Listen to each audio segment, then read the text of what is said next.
Maria. Licença.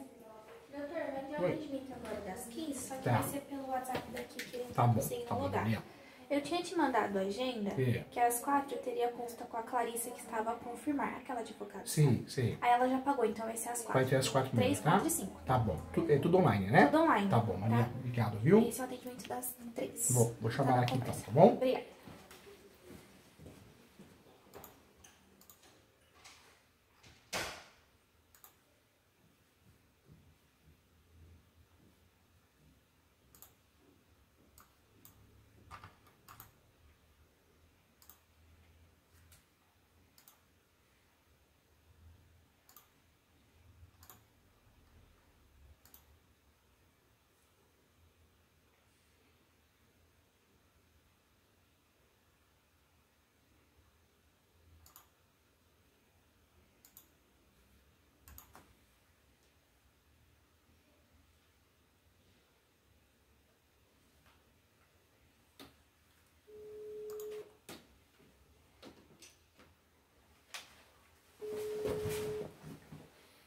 Olá, tudo bem? Tudo jóia? Como que tá as coisas aí? A saúde física, mental? Tá meio complicado. Tem... Doutor, Se eu cuida, sempre viu? acompanho o senhor aqui. Se cuida, faz uma caminhada, sabe? Às vezes sai um pouquinho, porque não é só a saúde física, é a mental. Quando a gente fica doente, desenvolve uma ansiedade, uma depressão, e você sabe disso, para arrumar, para consertar, né? Pensa nas coisas boas, pessoas que te fazem mal, faz aqueles comentários desagradáveis na hora errada, sabe? Cai fora, educadamente, né? Educadamente, tá bom? Ô, doutor, eu sempre vejo o vídeo do senhor aqui no YouTube. Que legal, que honra, que bacana, fico muito feliz. Ganhou mais que o professor, ganhou um amigo aqui, tá? Eu sou do bem, não tô aqui pra vender nada, tô aqui pra te ajudar, com respeito, com carinho, tá bom? Então eu vou começar a contar a história lá, que é uma historinha meio longa, eu vou falar meio rápido pro senhor aqui. Tá bom, fica à vontade. Então, doutor, em 1991, meu irmão comprou um apartamento Certo. na cidade de Campinas, São Paulo. Ah, eu dei muita aula aí em Campinas. Ainda dou umas palestras de vez em quando, mas fui muito aí pela PUC, pelo curso Alfa, pelo curso Atenas. Ali perto do PUC lá, que tem hospital. Sei, conheço bem. Gosto do centro aí de Campinas, muito legal. Então, daí meu irmão comprou esse apartamento em 91, 92. Daí fomos indo, pagamos apartamento normal, pagamos. Daí ele saiu do imóvel, ele arrumou lá, daí ficou morando eu com a minha mãe, daí minha mãe saiu também. Só que daí eu fiquei, porque eu trabalhava em Campinas, e eu fiquei no imóvel, no apartamento. E o que aconteceu? Eu continuei pagando condomínio, luz, IPTU, tudo certinho. Só que em 2019, você tem um problema lá, eu nem sabia que estava nesse pé aí. Entrou o apartamento, deixa eu escrever, o apartamento, meu irmão comprou ele de uma construtora chamada Maxest. Certo, já ouvi falar. Só que essa Maxest, ela construía e financiava. Ela construía e financiava. E ele financiou dela. Meu irmão financiou pela Maxest. Tá, então uma construtora e ao mesmo tempo incorporadora, faz as duas coisas. Exatamente.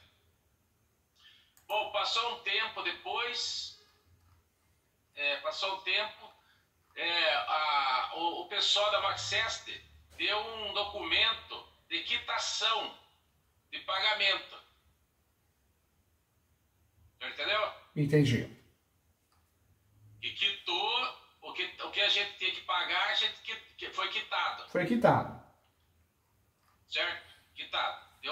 Eles deram lá, os donos, lá, os sócios, todos eles assinaram e quitaram. Só que depois começou, eu não sabia que estava nessa situação. Daí o que aconteceu? A Maxest faliu. Acabou falindo. A Maxest acabou falindo. O que aconteceu? Nós não tínhamos feito a escritura nem a a matrícula e a escritura. Entendeu? Entendi. Acabou ficando no nome da construtora incorporadora, né? Não é isso? Exatamente. Só que a única coisa que tinha era a carta de quitação, o documento de quitação. E nesse meio tempo aí, entraram várias pessoas lá, entraram com um pedido de ação judicial trabalhista.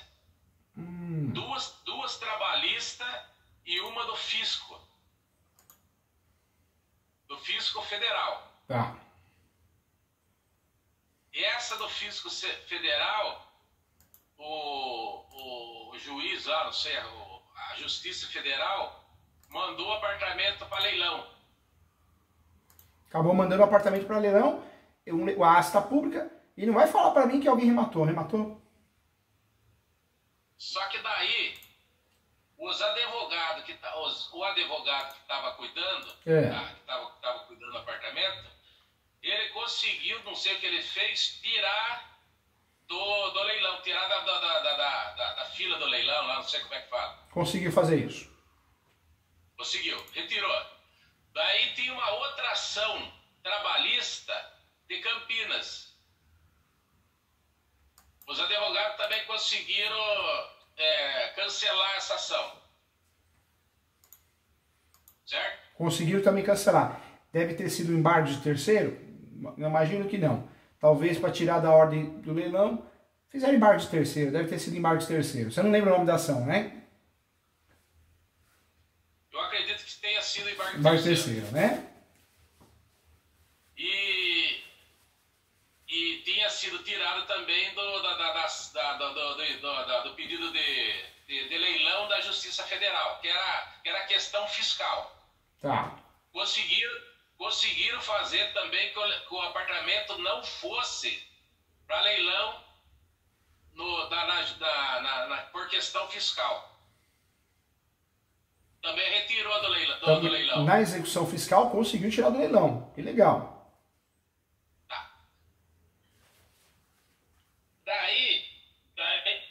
Daí, doutor, é o seguinte, e como tinha ido para leilão e tinha conseguido tirar essa ação do leilão lá da fiscal, e ele tinha conseguido também não fazer com que não fosse para leilão a outra ação trabalhista, o que eu imaginava? Eu pensava assim comigo, essa carta, esse documento de quitação é o que está salvando. Na minha cabeça era isso. Você pensou isso, né? É como quem não é da área do direito pensar isso mesmo. Mas não era, né? Não tem nada a ver. Não tinha nada a ver, então, com a carta. Não tinha nada a ver com a carta de quitação? Não, porque na verdade o que salvou aí foram teses diferentes, né? A pessoa alegou posse, alegou várias situações. Você consegue salvar um imóvel de um leilão através de 3 ações. Ação de embargo de terceiro, ação declaratória de nulidade e ação anulatória. Mas são teses em virtude do quê? Da posse, em virtude da falha do leilão. O leilão tem várias regras para o imóvel a leilão, a asta pública, tem várias regras que devem ser respeitadas. Valor, desvalorização, preço vil, edital de publicação. Então, provavelmente foi alguns vícios nesse procedimento, viu? Não foi a carta, não. Só que na minha cabeça era isso, né? Eu pensava, estava indo tudo bem. Daí teve outro, e estava correndo, só que eu não sabia. Tinha uma outra ação trabalhista contra a Maxest, essa é de Ubatuba. De Ubatuba. Ubatuba. De Ubatuba. Daí o que aconteceu? O advogado eles entraram com essa ação e o juiz, daí foi lá, eles falaram que o juiz perdeu em primeira instância, eles recorreram para a segunda instância do TRT, porque é trabalhista, né? Tá certo? Tá certo, o embargo, na verdade, ele pode ser feito até na trabalhista, é muito comum. Professor Júlio, o advogado do imobiliário atua na trabalhista? Em caráter de exceção ele atua. quando ele apresenta um embargo de terceiro para tirar o imóvel do leilão trabalhista. Verdade, da reclamação trabalhista. É por dependência, tem que ser lá. Daí o juiz de primeiro grau deu a sentença a favor da Maxest. Tá. Daí o advogado recorreu para a segunda instância trabalhista. Acabou recorrendo para a segunda instância trabalhista.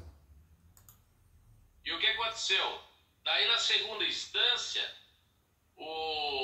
os desembargadores, por unanimidade, foram a favor do juiz de primeira instância. Daí o que aconteceu? O apartamento foi para leilão e foi arrematado. Nossa. Só que eu perguntei pro advogado que estava tomando conta, o primeiro advogado que estava tomando conta da ação, falei, mas doutor, não dá para recorrer dessa decisão dessa decisão aí do segundo grau? Ele falou, não existe mais recurso porque foi por unanimidade. Na verdade, os recursos, tem um especial, extraordinário, daria para recorrer dentro dessa... porque nesse caso já foi feito o recurso, né? O recurso especial e extraordinário, né? Ele foi para o segundo grau, daí os desembargadores foram a favor do juiz, os juízes de primeiro grau, e perdeu. É porque eu perguntei para ele, mas doutor, tem como recorrer? Ele falou, não tem mais, porque foi por unanimidade e não existe recurso mais. Não tem lógica, né? Sabe por quê? Porque quando a gente fala de... Só vou terminar um pouquinho só. E daí, essa carta de quitação, ela foi dada pelos donos da Maxest, depois que entrou aqui a ação trabalhista de Ubatuba, a última ação de Ubatuba. E o juiz interpretou essa carta de quitação como uma fraude processual. Então houve anulidade. Não entendi. Ocorreu anulidade. O juiz interpretou, os desembargadores e os juízes interpretaram que essa quitação era uma fraude processual, uma fraude da Maxest tentar se livrar, esconder, alguma coisa nesse sentido. Tá. Agora, em relação ao recurso, que quando a gente pensa em terceiro grau, eu falo para os meus alunos, nós vamos pensar o quê? O recurso especial. Ele tem que provar que houve uma afronta à lei federal. Recurso extraordinário, tem que provar que houve uma afronta à Constituição Federal. Então, não é o caso de, foi unânime e não cabe recurso. Não existe. Tem recurso que isso tem a ver, mas não é o recurso especial extraordinário, né? Mas então, daí esse fato do juiz ter interpretado como uma fraude, é correto isso? O juiz interpretou Deixa eu te falar algo importante. Hoje, né? Estou imaginando o que você seja na história aí. Hoje você é a pessoa que tem a posse do imóvel, não é isso? Ou não? Sim, porque daí todo mundo foi embora, minha mãe teve que vir aqui para Santa Catarina, eu estou em Santa Catarina agora, teve que vir aqui para minha mãe, só que eu morei lá, eu paguei as contas, morei lá durante uns 18 anos, fiquei sozinho lá, porque minha mãe veio embora e tive que continuar trabalhando, entendeu? Entendi. Eu fiquei morando sozinho. Por que eu tô te falando isso? Porque tudo bem, tá dando certo, sem querer tá dando certo. Um pede anulidade do leilão, o outro faz um vício processual, então enroscou a coisa, para a nossa sorte. Mas até agora, você que é interessado na causa, você está olhando de fora. E é perigoso isso, porque você tem que tomar uma atitude para se proteger. Quanto tempo você tem a posse desse imóvel?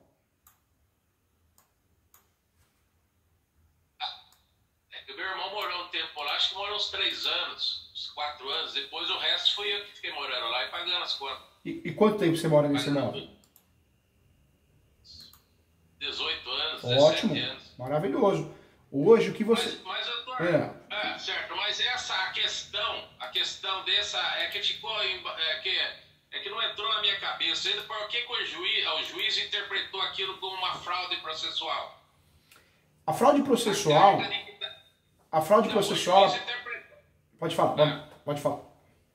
O juiz interpretou aquela quitação que foi dada depois da entrada da ação trabalhista como uma fraude que a Maxes tentou tirar tirar e esconder da massa falida. Essa fraude, provavelmente, a interpretação foi feita nesse sentido, porque ele entendeu que houve uma simulação, alguma coisa nesse sentido.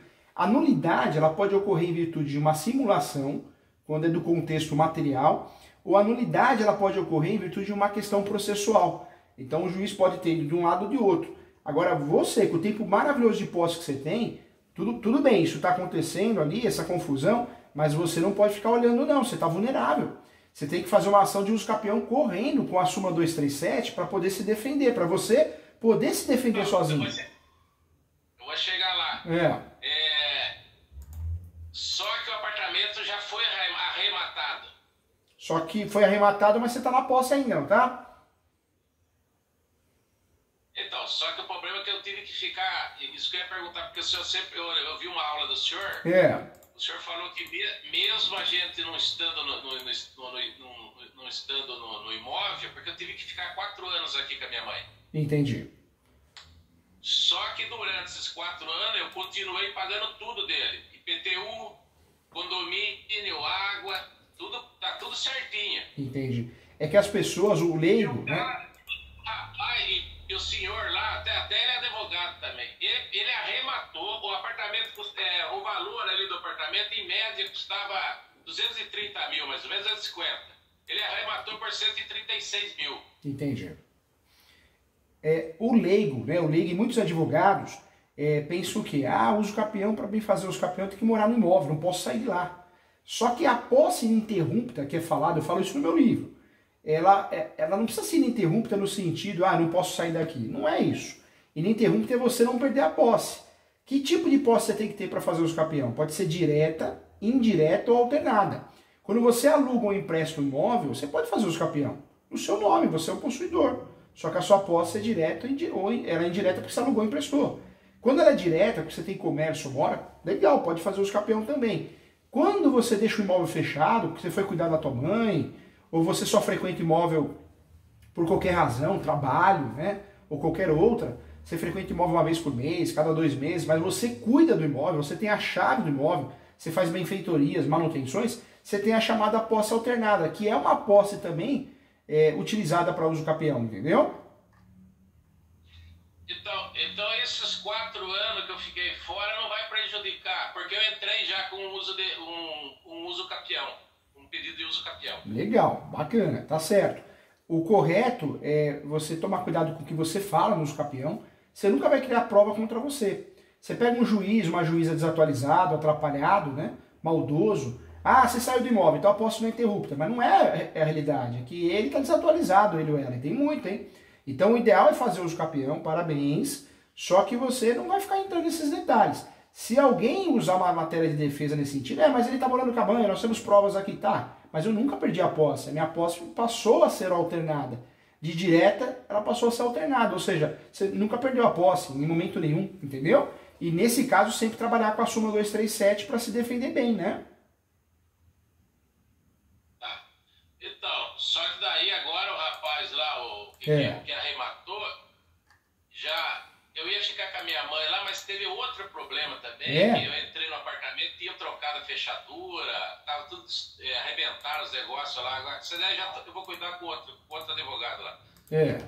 Então, essa era a minha dúvida, desses 4 anos que eu não fiquei lá. Não, quando você saiu de lá para cuidar da tua mãe, você não perdeu a posse. Jamais você perdeu a posse. A sua posse continua sendo ininterrupta. Ela só deixou de ser direta e passou a ser alternada. Por quê? Você teve que cuidar da tua mãe, mas a chave estava no seu bolso. Ou seja, você ainda fazia as manutenções, benfeitorias, os gastos, né? Hoje mesmo eu já paguei mais uma conta de luz que é de lá. Veio ainda, paguei. Agora, Pois não. agora o arrematante desse imóvel, o que, que ele faz? Quando você não fala, ó, não vou sair do imóvel, né? O que, que ele tem que fazer, o arrematante? Não tem outra alternativa. Ele vai registrar a carta de arrematação no cartório de imóveis. Com isso ele passa a ser proprietário. E aí ele vai fazer contra você, já fez no caso, né? Ele vai fazer a ação de missão da posse. Por quê? Ele quer, com o direito de propriedade, numa ação petitória, ele quer ter a posse pela primeira vez, entendeu? Como que você vai se defender em relação a isso? Você vai pegar, vai fazer a contestação, batendo no escapião. Você vai bater na súmula 237, você vai falar que você tem a posse exclusiva. Você vai, a sua saída para evitar essa missão da posse é justamente a contestação bem feita, conexa ao escapião que você fez, entendeu? Súmula 237? Súmula 237 do Supremo.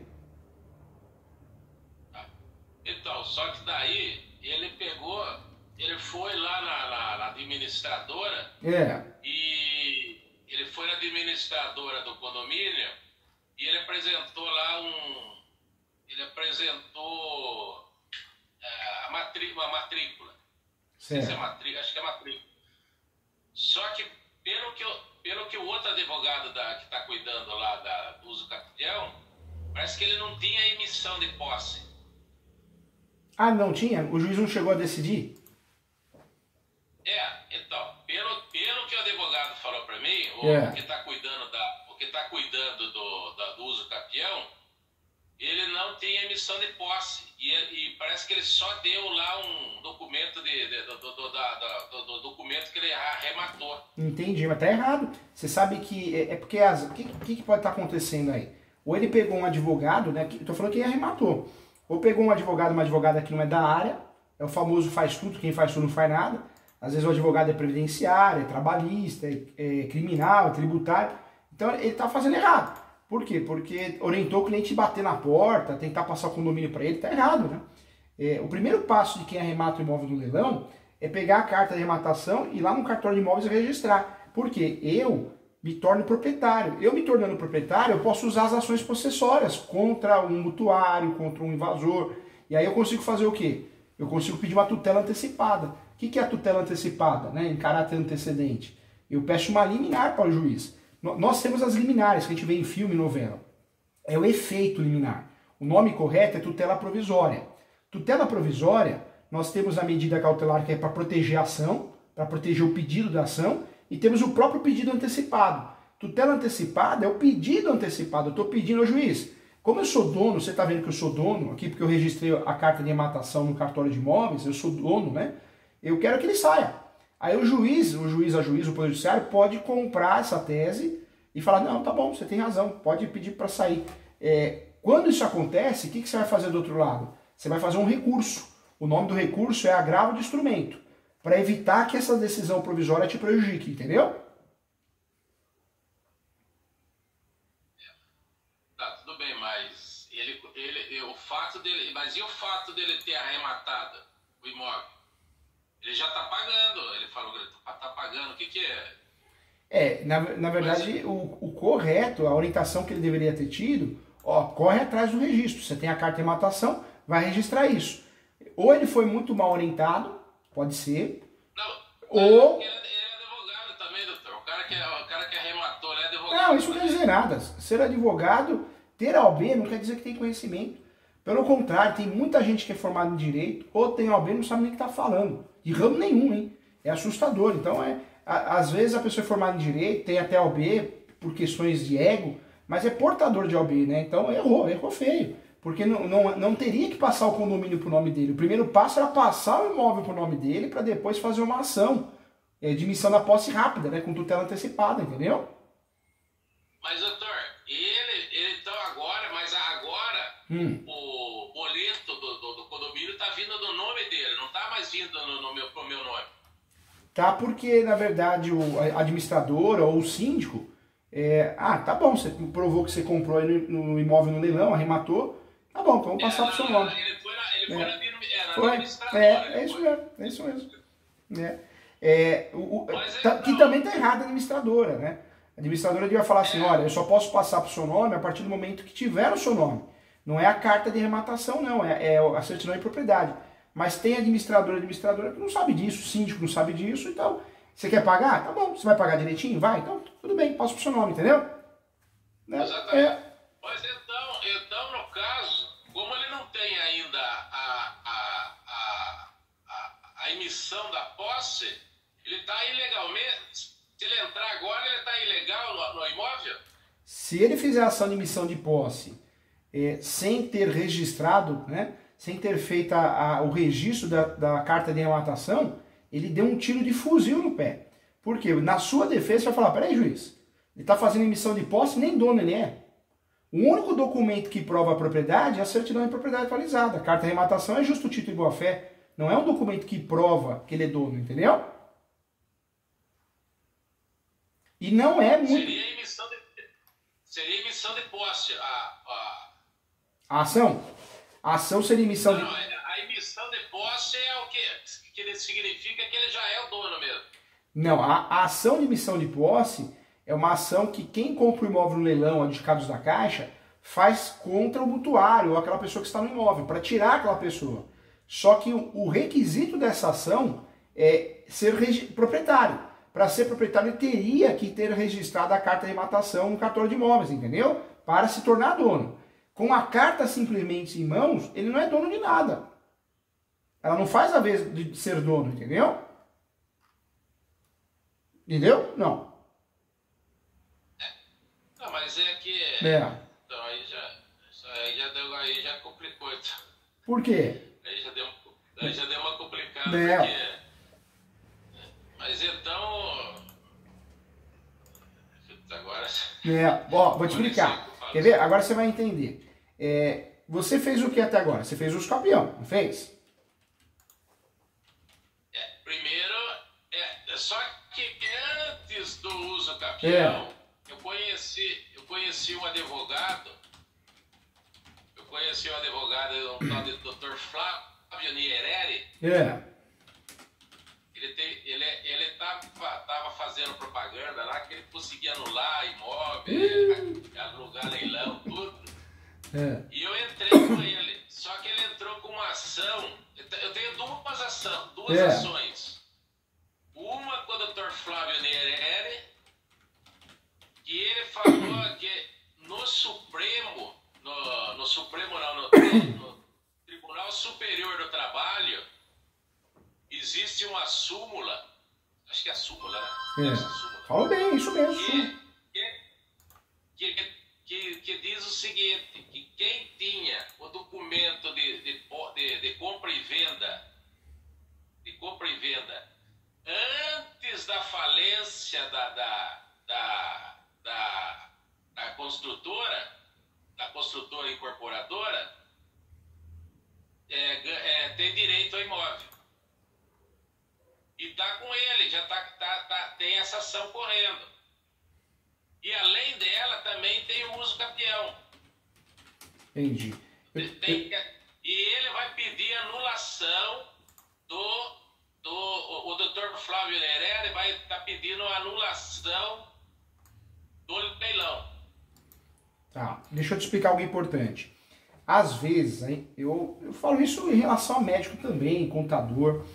Às vezes a gente sai contratando muita gente. Um advogado aqui para uma ação, um advogado aqui para outra. O que eu penso, né? Cada um faz o que quer, mas isso é perigoso, porque cada um tem uma forma de pensar, tem um conhecimento sobre o assunto, então é perigoso. É que nem você fazer um tratamento com um médico e tratamento com o outro. Um pede para cortar, o outro pede para tomar o remédio, dá confusão. É muito importante nesses casos fazer o feijão com arroz, mas bem feito, não inventar teses jurídicas. Qual é a diferença da emissão de posse? Nós temos aqui, para você entender, ficar craque no assunto e ninguém te enganar. Nós temos dois grupos de ações, as possessórias e o outro grupo, as petitórias. Possessória, eu tenho a posse e quero recuperar a posse do imóvel invadido, mas o que eu tenho é posse, eu não tenho o registro. Eu comprei contrato de gaveta, carta de adjudicação, qualquer documento. De alguma forma eu tenho algum documento que deixaram eu entrar no imóvel. Só que a pessoa não quer me devolver, a pessoa invadiu, então eu faço possessória. Possessórias, ações possessórias tem 3. Reintegração de posse, manutenção de posse, que é a perda parcial, e tem a ação de interdito proibitório, que é uma ação preventiva. Quando eu sou dono, proprietário, deixa de lado as possessórias. Eu não uso as possessórias, porque é ação demorada, cansativa, perigosa. E quando eu sou dono, eu vou usar ações rápidas. Quais são? Reivindicatória, porque eu sou dono, meu nome está na matrícula do imóvel, que é o único documento que comprova a posse.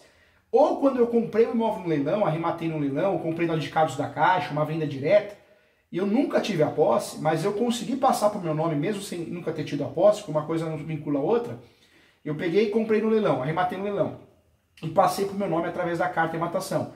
Aí eu vou usar o quê? A ação de emissão da posse para ter a posse pela primeira vez.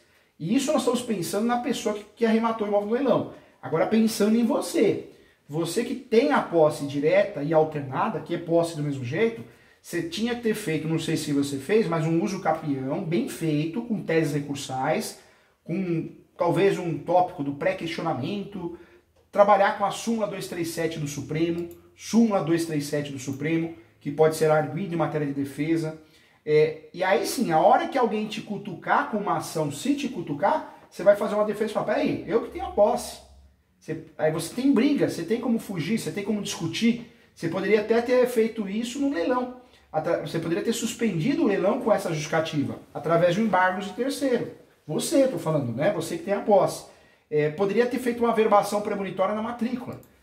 O que é a averbação premonitória na matrícula? O juiz do caso autoriza que seja feita uma averbação na matrícula do imóvel quando eu sou investidor. Eu sou investidor, sou advogado, eu vou lá na matrícula. A hora que eu vou na matrícula, eu falo, opa, que bucha, hein? Ó, tem alguém fazendo os capião e tá verbado na matrícula. Ah, não vou arrematar esse imóvel não, que eu tenho medo. Deixa eu ir para outro. Você consegue desmotivar a pessoa que quer comprar o imóvel no leilão. Porque você sujou a matrícula, você criou uma tatuagem na matrícula. O nome dessa tatuagem é uma averbação premonitória, entendeu? Então, mas no caso, esse uso capião, né? Uso capião. Eu fiz depois que já tinha sido arrematado. O bom, o certo, eu falo para os meus alunos, nos meus livros eu escrevo isso também, o certo é fazer antes. Se você tivesse sido bem orientado, você já tinha feito, ó. Por quê? Porque você cria conexão com o caso, né? Você não tem a perda do objeto, da ação. Quando você faz depois, tudo bem, é melhor fazer do que não fazer, porque você tem uma linha de tese, tem uma tese. Mas quando você faz depois, você entra numa linha de risco maior, entendeu? Tudo bem, dá para usar ainda com matéria... Então, doutor, mas eu não tinha conhecimento de nada. E daí o que aconteceu? Como eu fiquei 4 anos aqui, o pessoal ia lá, os oficiais de justiça, para me comunicar e não conseguia achar eu. Porque estava em plena epidemia, pandemia. Pandemia, né? Estava parado, depois voltou tudo. Eu estava cuidando da minha mãe aqui, depois voltou tudo e rápido pra caramba. Não deu tempo. E os oficiais ia lá, os guardas falavam, não tem ninguém morando lá. Daí até esse cara que arrematou, ele falou, não, eu arrematei ele porque eu sabia, porque eu pensei que não tinha, que tava vazio. Tava vazio, não tinha ninguém lá. Eu falo pra você isso ainda. Foi sincero. Foi sincero. Ele falou, porque ele fala, porque até parece que quando tem família, demora mais. É boato, né? Isso é boato. Aí você vê que não é do ramo. Às vezes a pessoa fala, eu sou advogado. As pessoas têm ego, né? É do ser humano. Mas não sabe, né? Não é estudioso sobre o assunto. Porque o fator de ter criança no imóvel, idoso, enfermo, isso não muda nada. O processo ele é frio, né? O juiz, a juíza, ele é frio, ele tem que ser neutro. Então, a emissão da posse ela é decidida com base no quê? Eu quero a posse pela primeira vez, porque eu acabei de arrematar o imóvel no leilão, o Adicados da Caixa, e ó juiz, ó o Poder Judiciário, eu sou dono, ó, tá vendo aqui, ó? A matrícula, a certidão de propriedade do cartório de imóveis, no meu nome, o único documento que prova a propriedade. Então, você vê que não tem lógica, né? É claro que comprar o imóvel no leilão, arrematar vazio é muito melhor, né? É muito melhor, muito mais seguro. Mas não é porque tem alguém morando que essa ação vai ser, vamos dizer assim, menos eficaz, né? Entendeu? Entendi. E me fala uma coisa, você ganhou mais com um professor, você ganhou um amigo, deixa eu pensar aqui para te ajudar. Ele não faria um acordo, não? Para você comprar o que ele gastou? Você sabe quanto ele gastou para arrematar esse imóvel? 136 mil. E vale quanto esse imóvel? Desculpa perguntar, mas para te ajudar. Pelo que eu conversei com o pessoal lá, tá entre 230 e 250. Você não conseguiria tentar fazer um acordo com ele desse valor de 130? Você teria essa condição? Você não é obrigado a ter, mas você teria? Nunca passou pela minha cabeça fazer isso. Sabe por quê? Tem de tudo, né? Tem um investidor profissional, que ele está acostumado. Ele compra imóvel no leilão, ele sabe que o melhor é comprar o imóvel no leilão, arrematar, que é o termo correto, vazio, para não ter essa dor de cabeça e não ter esse gasto. Mas o investidor que está acostumado, ele está acostumado também a arrematar imóveis no leilão, seja judicial ou extrajudicial, com pessoas lá dentro. E ele sabe que o dever dele, o que ele tem que fazer, ele ou ela, é fazer uma ação de emissão de posse, pedir uma liminar para desocupar o imóvel. Não demora muito, é uma ação que demora 6 meses a 1 ano, gastar muito também não gasta, é taxa judiciária e citação, honorários advocatícios, né? Advogado nem isso gasta. Às vezes notifica antes, né? Às vezes não. Esse processo costuma ser rápido, não é de procedimento especial, nada disso. Ação de emissão da posse. O grande segredo, o grande pulo do gato é eu ser o dono, eu registrar a carta de arrematação. Então, o investidor está acostumado com isso. Ele está acostumado que pode ser algo que aconteça. Mas ele não era investidor, tipo assim, profissional, não. Ele pegou o apartamento mais para o filho dele, parece. Entendi. Não, por tudo que o amigo está falando, já dá para ver que ele não é investidor profissional, porque ele mesmo falou, não sabia que tinha gente, quando tem criança, você vê, ele pode ser até advogado no papel, né, portador de OB, mas... Quando teve o leilão lá, estava no leilão que o apartamento estava vazio. Você vê, isso é outro motivo para pedir a nulidade. Ele, se ele quisesse desistir, se quiser, ele poderia fazer isso. Ele poderia falar que o edital, consta o imóvel vazio, não estava, né? Então ele poderia desistir, ter o dinheiro de volta com perdas e danos. Ele, né, se ele quisesse. Como eu estou percebendo que ele não é um investidor profissional, talvez o seu usucapião bem trabalhado, se você conseguir averbar esse usucapião na matrícula, você vai causar um receio em relação a ele perder o dinheiro. E aí pode ser que ele entre na sua, no sentido de fazer um acordo com você. Me dá o que eu paguei aí, tá tudo certo. Você me paga parcelado, não sei, um exemplo, né? Não que seja obrigado a fazer. Você teria essa condição financeira de fazer esse acordo com ele? Eu gastei muito com advogado, tudo. Doutor, então, o primeiro advogado, o senhor acha que ele cometeu algum erro? Porque teve o primeiro advogado que eu procurei, certo? Foi o advogado que entrou com os embargos de terceiro, e daí ele perdeu porque o juiz alegou que aquela quitação lá era uma fraude, uma tentativa de fraude.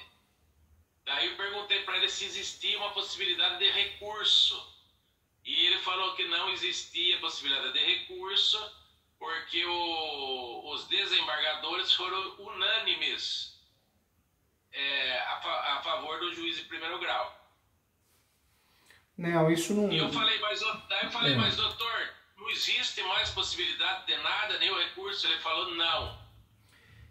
Deixa eu te falar algo importante. Só terminar. Daí que eu procurei esse Nierere aí, e ele falou, manda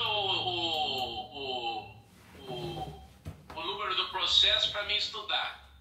Eu mandei. E ele estudou, daí ele passou uns dias e falou, Carlos, dá para fazer sim. Dá para fazer, doutor? Dá. Eu vou fazer, ele vai tentar anular. Ele está tentando anular a arrematação.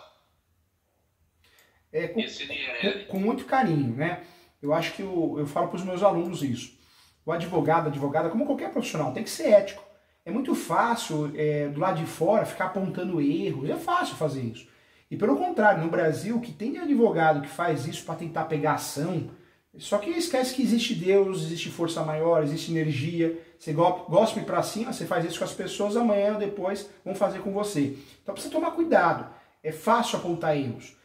O que eu posso trazer para você com muita ética, em relação a conhecimento, e aí sim, recurso especial e recurso extraordinário não tem nada a ver com a questão se foi julgado unânime ou não. Recurso especial tem a ver com uma situação que afronta a lei federal. Recurso extraordinário é uma situação que eu tenho que provar, para usar esse recurso, que houve uma afronta à Constituição Federal e o recurso especial à lei federal. Eu vou usar esses recursos nesse cenário, né, diante dessa situação. Não tem nada a ver com se é unânime, se não é unânime, então não é, pelo que você está me falando, não vi, mas pelo que você está me falando, não funciona assim. Em relação à sua defesa, o uso capião tem que aparecer, dá uma dica para o colega, se quiser marcar uma mentoria com ele, sempre de forma ética, ele, ela, eu atendo, eu corrijo peças, eu ajudo. A gente está aqui para se unir, juntos somos mais fortes, não para ficar falando mal, queimando advogado, porque é fácil fazer isso, ainda mais depois que perdeu, né? Eu falo que às vezes o caso também é difícil, é complexo, é ruim, o juiz é ruim, então não podemos colocar na conta do advogado a advogada sempre. Nós podemos marcar uma mentoria se você quiser, o advogado participa, o advogado, acho que é ela, né, que você contratou, não é ele. O que eu orientaria a fazer? Não, é advogado. Advogado. Eles trabalham com... Eles trabalham com uso capião. Tá. Deu pra perceber que eles têm um bom conhecimento. O advogado, quando é especializado em direito imobiliário, uso capião, não faz previdenciário, não faz trabalhista, não faz criminal. Quando aparece lá fazendo muita coisa, não é especializado em nada, né? As pessoas hoje se vendem como especialistas e muitas vezes não é. Mas o que ele teria que ter feito, né? Incluir a súmula 237 do Supremo. Doutor, esse que o senhor falou que teria que ter feito é o primeiro advogado, então? Pode ser o primeiro, pode ser o segundo. O que primeiro pegou a causa? Não, na verdade o seu uso capião, não sei quem fez o seu uso capião, mas o seu uso capião tem que aparecer dentro dele a súmula 237 do Supremo. Você vai usar a súmula 237 do Supremo para se defender. Eu vou até pegar aqui, pega uma caneta lá. Vou marcar aqui, súmula 237. Um momentinho só, doutor. Tá bom, fica à vontade. Claro, claro. Sempre tá olhando. Doutor, no caso, o senhor tem esse conhecimento que o TST, que no Tribunal Superior do Trabalho existe essa súmula de que quem tem o documento de compra e venda antes da falência da imobiliária lá que financiou, anula e ganha. Existe essa daí? O senhor tem conhecimento disso? Na verdade, o que diz é uma súmula próxima a isso, né? Nós temos várias súmulas que tratam desse assunto. A súmula 237 do Supremo que eu estou te falando, o uso capião poderá ser arguido em matéria de defesa. Nós temos uma outra súmula que é a 487. Essa já não interessa para você, mas é uma súmula muito utilizada. Numa discussão de posse prevalece a propriedade, o domínio. E nós temos algumas outras súmulas que esclarecem o quê? Alienação fiduciária, não precisa de contrato de instrumento público. Então tem isso, tem algumas questões nesse sentido. Mas você não atinge a você. Porque hoje, qual que é o seu interesse? Não perder a propriedade, a posse para não perder a propriedade. Você já fez algo certo, que é o uso capião. Só que esse uso capião você tem que trabalhar ele a seu favor. Como que você trabalha ele a seu favor? Usando teses dentro dele. A súmula 237, anota aí também, enunciado 492, enunciado 492, da 5ª Jornada de Direito Civil. Enunciado 492, da 5ª Jornada de Direito Civil. O que diz esse enunciado? A posse é um direito sui generis, totalmente autônomo a outros direitos. Você tem que lutar pela posse, provando sua posse através do uso capião, para tentar forçar um acordo com essa pessoa. Porque se cair a ficha dele e fizer a coisa certa, que é o registro da carta de matação, você não vai ter muito sucesso na sua defesa, né? Se não trabalhar com essas teses que eu estou te passando para causar uma desconfiança do outro lado e talvez forçar um acordo. É uma saída para ganhar tempo. Você teria que fazer isso. Outro ponto importante também que eu te falei, não pode esquecer, isso é importante, hein? A averbação premonitória. Quando eu tenho uso capião em andamento, o que eu tenho que fazer? Eu tenho que pegar e pedir ao juiz do uso capião, falar, juiz, uso capião, eu quero um favor aqui, é um direito meu, eu quero que Vossa Excelência peça um ofício e averbe na matrícula do imóvel, para que faça constar, gerar publicidade, não tem nada de errado, que existe o uso capião em andamento sobre esse imóvel. Por quê? Isso desmotiva a outra parte. Desmotiva, tem cartório que se complica, tem cartório que fala, então já que tem uma averbação dessa, eu não posso registrar. Não é o caso, dá para registrar sim a carta de rematação, mas tem cartório que se complica. Você consegue ganhar tempo, você consegue forçar um acordo. E hoje a sua estratégia inteligente, na prática, tem que ser essa, né? Tem que ser essa. Averbar. A averbação tem que fazer o pedido na ação de usucapião. Tem que fazer o pedido para o juiz da ação de usucapião fazer a averbação premonitória.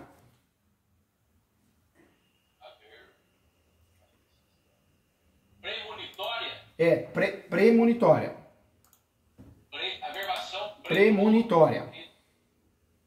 Isso dentro do uso capião. Isso na ação do uso capião. Isso, na ação do uso capião. E você entendeu o que é essa averbação premonitória? O juiz vai expedir um ofício, vai mandar para o cartório de imóveis competente, o cartório de imóveis do imóvel, e na matrícula do imóvel vai constar o quê? Vai constar uma averbação premonitória gerando publicidade. Por quê? O tempo, né? Quando nós falamos do tempo que leva para a desocupação do imóvel no leilão judicial e extrajudicial, é muito curto. Se você não faz isso para se segurar, para tentar ficar no imóvel, ganhar tempo para forçar um acordo, você sai em 90 dias, entendeu? Você é convidado a sair em 90 dias. 60, 30, no máximo 90 dias. É maioridade, né? Mas, então, doutor, voltando na primeira questão lá do TST. Tá. Ele falou que esse doutor é o primeiro que entrou. Certo. Existe esse recurso aí para o TST? Na verdade, pelo que você me falou, foi feito o recurso de apelação. Do recurso de apelação, os desembargadores do Tribunal de Justiça do Estado não foram a favor. Então, diante de um acordo do Tribunal de Justiça do Estado, cabe outros recursos. Quais recursos que cabem? Primeiro recurso, recurso especial, que eu vou fazer esse recurso quando existe uma afronta à lei federal. Segundo recurso, que pode ser como, os dois juntos, não precisa fazer um para depois fazer outro. Não é assim que funciona, né? O outro recurso, qual que é? O recurso extraordinário. Quando que eu faço o recurso extraordinário? Quando ocorreu uma afronta à Constituição Federal, entendeu? E como que chama o recurso para o TST? O TST, o recurso TST já é outra coisa. Lá a gente está falando de trabalhista, né? Lá é um recurso, em regra é um recurso de revista. Mas aí não tem nada a ver com você, você é usucapião, né? Isso é um embargo de terceiro, lá que caberia um recurso. Primeiro o recurso ordinário, depois o recurso de revista, mas é uma outra situação, não é para você. Doutor Júlio, o senhor, que eu não acho que eu falei que do uso capião, eu entrei com o uso capião, certo? Mas antes disso eu tinha entrado com outro advogado, acho que o senhor está... Eu tinha entrado com outro advogado e ele pedindo uma ação anulatória. Lá na Justiça do Trabalho. Na Justiça do Trabalho. Entendi. Quer dizer, duas ações. O uso capião... Com um advogado e essa com outro advogado. Exatamente. O uso capião é com o advogado. E essa ação anulatória é com outro advogado. Entendi. Não, eu tinha entendido isso. Então tem duas ações. Tem duas ações. Então, inclusive, quando eu estava conversando com o advogado do uso capião, falei, doutor, eu tenho ação com o outro lá, com o doutor Niereri, que ele está... Na verdade, eu nem sabia que ele pedia, porque ele falou para mim que ele fazia conseguir chegar até o TST, e no TST existia essa jurisprudência de que quem tinha o acordo, os documentos de compra e venda antes da falência da empresa, tinha direito de permanecer no imóvel. Entendi. O senhor entendeu? Entendi. As pessoas... Então foi com essa ação que eu entrei. Daí eu conversei, daí eu procurei, eu falei, vou tentar mais uma coisinha aí, né? Daí encontrei esse outro advogado do uso capião. Do uso capião. Eu expliquei para ele, doutor, já tem uma ação lá no entrar com o uso capião? Ele falou, não, não tem problema nenhum, pode entrar também. Pode sim. O uso... Então, o senhor entendeu? Entendi. Tem duas Então, ações. para ficar didático, hein? Na tentativa de anular o leilão e outra com o uso capião. Entendi. Então, para ficar didático, ó, em relação ao primeiro caso, com o primeiro advogado, lá, se teve uma decisão do recurso ordinário, que equivale-se ao recurso de apelação aqui, para nós na civil, só que lá é 10 dias, aqui 15. Lá, 8 dias, 10 dias, lá tem um prazo diferente. Quando a decisão não nos agrada, porque o Tribunal de Segundo Grau trabalhista não chegou ao entendimento que a gente queria, cabe o recurso de revista. O recurso de revista também eu preciso provar que houve uma afronta à lei federal, uma afronta à Constituição Federal. Também é um pressuposto. Na verdade, quando a gente fala em terceiro grau, os pressupostos são parecidos, né? Então, o que você precisaria fazer nesse caso? Recorrer para ganhar tempo. Isso lá, nesse primeiro advogado. No segundo advogado, se o advogado é especialista de verdade no uso capião e não de mentira, o que o advogado tem que fazer? Ele tem que fazer um uso capião blindado. Nós temos que travar de fato, a possibilidade do outro adquirir a posse. Como que a gente consegue isso? Usando dentro do uso capião a súmula 237, o enunciado 4692, o pedido de averbação premonitória, porque fazer uso capião por fazer não resolve nada. Copiar um uso capião no Google e falar, tá aqui, ó, tá o protocolo, isso não vai te ajudar em nada, você vai perder, vai ficar chupando o dedo, porque é um uso capião praticamente uma aventura jurídica. Quando a gente faz um uso capião já num cenário desse, de risco de perder a posse, nós temos que fazer o quê? Obrigatoriamente trabalhar com teses de proteção. Porque esse uso capião não tem só a função de regularizar o imóvel, transformar a posse em propriedade, ele tem uma função mais importante ainda, que é ser usado como o quê? Um escudo protetor, um guarda-chuva da chuva, né? Para se proteger da chuva. Então, um uso capião desse nível tem que ter, no mínimo, tem mais coisa, mas súmula 237, enunciado 492, da Quinta Jornada de Direito Civil, pedido de averbação premonitória. Se não tem isso, me desculpa, é um uso capião que não vale para nada, porque perdeu o objetivo. É um uso capião que não é feito por um especialista, é um copia e cola da internet, qualquer idiota faz, entendeu?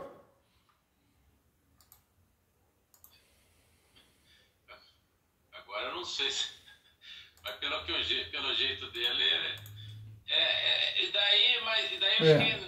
Daí a dúvida maior também ficou, porque ele falava para mim, não sai do apartamento, não sai. Só que eu não sei o que aconteceu, e quando eu cheguei lá, eu fui de carro com a minha mãe idosa, tem 82 anos, com uma criança pequena, e a viagem é muito longa daqui de Florianópolis a Campinas, dá 800 quilômetros. Foi muito cansativo. É cansativo. Quando eu cheguei lá, a fechadura tinha trocado. Eu desci, falei com o zelador lá, falei, pô, mas trocaram aí, né? Daí não, ninguém mexeu nada. Não, daí ficou aquela discussão, daí eu subi de novo, falei, não. Desci, daí tinha certeza, doutor, lá no 102Z trocaram a fechadura. Daí ele foi lá, doutor, o homem lá. Daí ele foi lá, pegou, não, achei uma chave, entrei, tava arrebentado ó, as camas. Mas não pode, né? Não pode.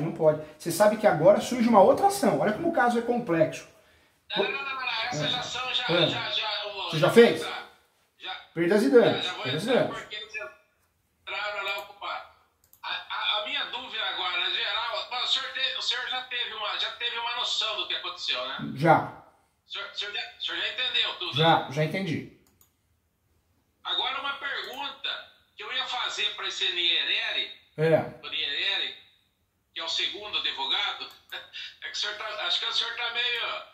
O senhor tá meio zonzo aí, de tanta informação. Não, imagina, isso aí, eu falo que esse caso é simples. Você vê os casos que a gente assume no escritório, ou os casos dos alunos, isso aí é moleza, eu falo. Daí o que aconteceu? Eu ia falar...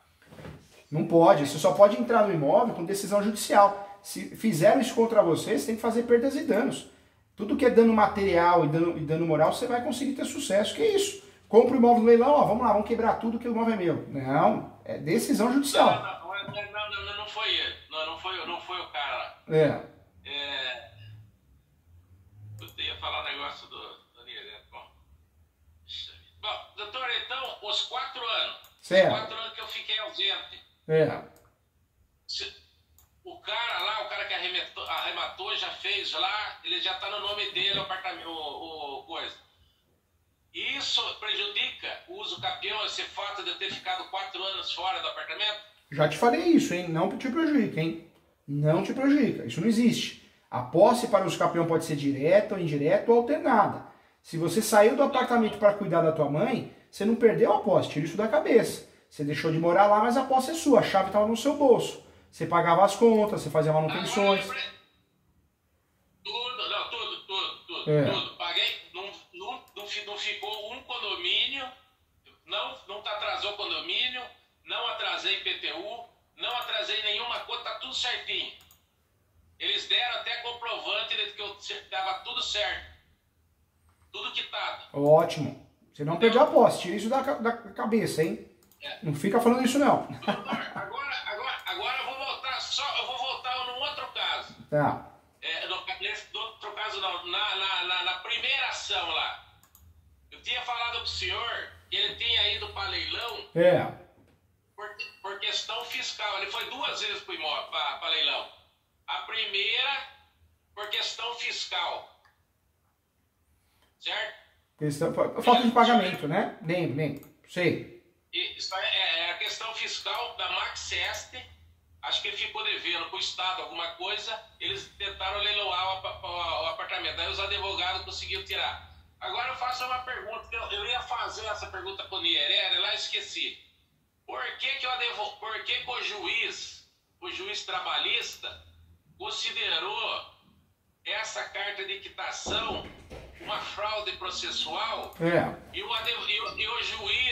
o juiz lá federal que estava cuidando da parte que era fiscal não considerou como fraude processual? Porque um juiz considera fraude processual a carta de quitação e outro juiz não considera a carta de quitação como fraude processual. Aí é uma questão que temos que olhar o processo. Tem que ser uma análise técnica. Eu falo que a gente tem que ter responsabilidade no que a gente fala. Falo para os alunos e tem que fazer jus a isso. O juiz ele vai falar que tem fraude processual porque foi provado que transferiu, tendo dívida, foi feita uma simulação, tem vários motivos. Nós temos pelo menos uns 15 motivos que o juiz pode alegar. Juiz ou Poder Judiciário. Aí teria que analisar o teor da sentença para ver como ele fundamentou. Com certeza deve ter fundamentado dentro dessas 15 teses mais ou menos que existam, né? Mas aí teria que analisar. Provavelmente foi em virtude de simulação, alguma coisa assim. Foi em virtude de? Simulação. Normalmente é o que o judiciário fala, né? Um vício processual, um vício de procedimento. Teria que analisar o processo para ver o porquê o juiz decidiu dessa forma. Tem vários motivos, entendeu? Certo. Bom. Ó, então, agora a dica de ouro. Escuta o que eu tô te falando que eu quero teu bem. Você tem que chegar no advogado, falar para advogado, especialista em uso capião, me ajuda, ó. Tem que fazer uma averbação premonitória na matrícula. Aí ele vai falar, tá bom, vamos fazer o pedido. O que é essa averbação premonitória? Pedir para o juiz expedir um ofício para averbar na matrícula do imóvel objeto de uso capião. Por quê? Com isso, pode ser que o sujeito que arrematou o imóvel fale, opa, que fria que eu entrei, hein? Aí ele vira para você e fala assim, ó, vamos fazer um acordo. Ou ele se invoca e fala, vou fazer uma ação contra o leiloeiro e o leilão, porque não tinha essa informação que o imóvel estava ocupado, entendeu? Entendi. Tá? Essa é a grande dica de ouro que eu tenho para te dar, hein? Tá, o pedido de ação premonitória, súmula 237. Isso, súmula 237, a averbação premonitória, e não esquece de denunciar o 492. O advogado teria que fazer uma petição usando isso para poder te ajudar, entendeu? Fica uma dica aí. Se quiser marcar a mentoria